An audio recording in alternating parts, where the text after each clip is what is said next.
No one wanted the disabled alien princess until a human said, "You're all I want."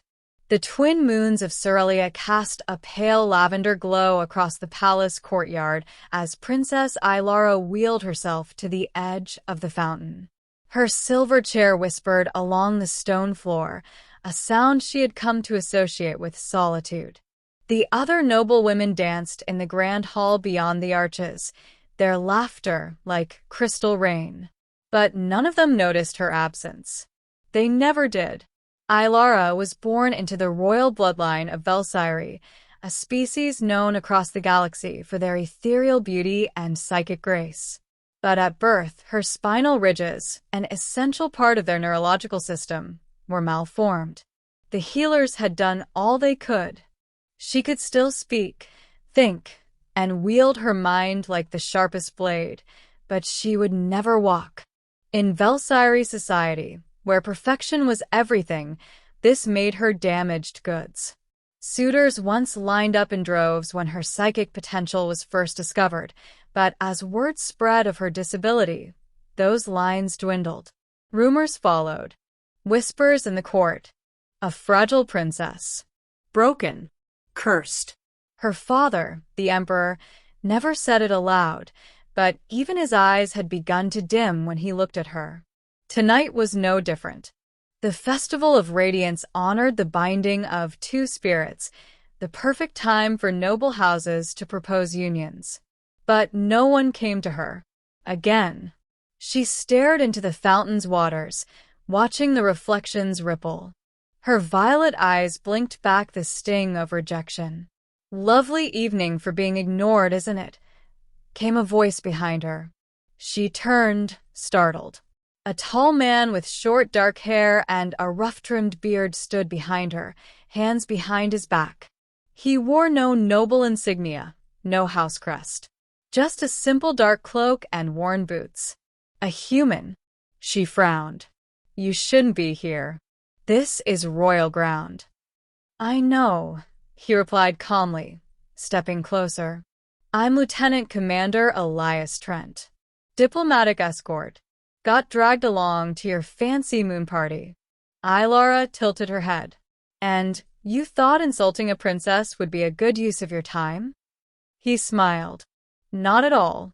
I just thought you might appreciate honesty for once." She narrowed her eyes, but didn't look away. "Most people are honest when they pity me." Elias sat on the edge of the fountain, uninvited. "Well, I don't pity you.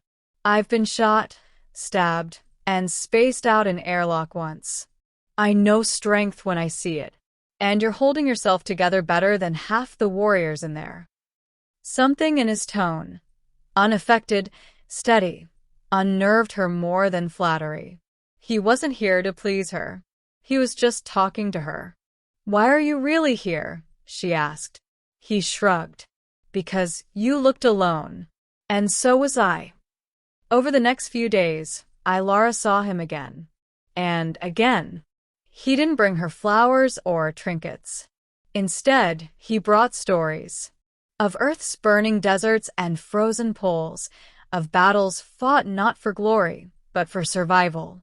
He spoke of his sister, lost to disease, and his refusal to let that loss harden him. She found herself speaking more freely with him than anyone in her entire life. About her dreams of travel, of flying through asteroid clouds, of seeing the auroras on Methari 9. About the crushing weight of being seen not as a person, but as a symbol, flawed and forgotten. He listened, and never once did his gaze flick to her chair in discomfort. Late one evening, beneath the bioluminescent canopy of the night blooms, she whispered, "Do you think I could have been more if I wasn't like this?" Elias leaned close. "I think you're already more than most people ever will be." She swallowed the lump in her throat. "They won't let me rule. Not like this. They say my disability makes the people feel uneasy." "They're cowards," he said, "afraid of what they don't understand." The change began subtly. Elias began joining her in public walks, pushing her chair through the palace gardens, making the court's eyes widen. He bowed dramatically to her in front of the nobles, wink when she rolled her eyes. And slowly, she started to smile again. But whispers grew louder. The Grand Vizier confronted her father. A human, consorting with a princess? The people will revolt. The Emperor summoned her. His silver armor glinted under the skylight as he stood, towering. "You shame this house," he said. "What legacy do you build, Ilara? You are already weak, and now you court outsiders." Ilara looked him in the eye, back straight. "He sees me, father. Not the chair. Not the flaws. Me." The Emperor's voice was cold. "Then leave with him. Leave the throne. The bloodline must remain strong." She left the hall in silence, tears hot on her cheeks. She found Elias by the hangar, watching the stars. "My father says I can't be both princess and yours." He turned. "Then don't be a princess. Be Ilara." She laughed bitterly. "And go where? The stars are wide, but the universe is cruel." "I've survived worse," he said, taking her hand. "And I don't intend to do it without you." They left that night in a stolen skimmer. At first, life outside the palace was hard. Back alley motels on backwater moons, odd jobs Elias took to feed them, repairs to her chair with scrap parts. But for the first time, she was free. She learned to code navigation systems. She rewired her chair for vertical lift. She even helped rescue a stranded cargo crew in the Haldron Rift using psychic detection. Word of the rogue princess spread. And so did admiration. A year later, they stood on the bridge of a ship they built, the Silver Whisper. She wasn't a forgotten noble anymore. She was a symbol of resistance, of change, of what was possible beyond perfection. One day, after a fierce mission on a burning colony, Elias sat with her on the observation deck. His armor was scuffed, and blood crusted his arm, but he smiled at her the way he always had, like she was the only thing that mattered in the stars. "You know," he said, "I thought I was saving you when we met, but you saved me." Ilara looked down. "Everyone said no one would love someone like me." He leaned forward, his voice low, reverent. "Then they're fools.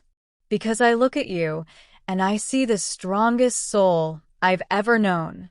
You are everything, Ilara.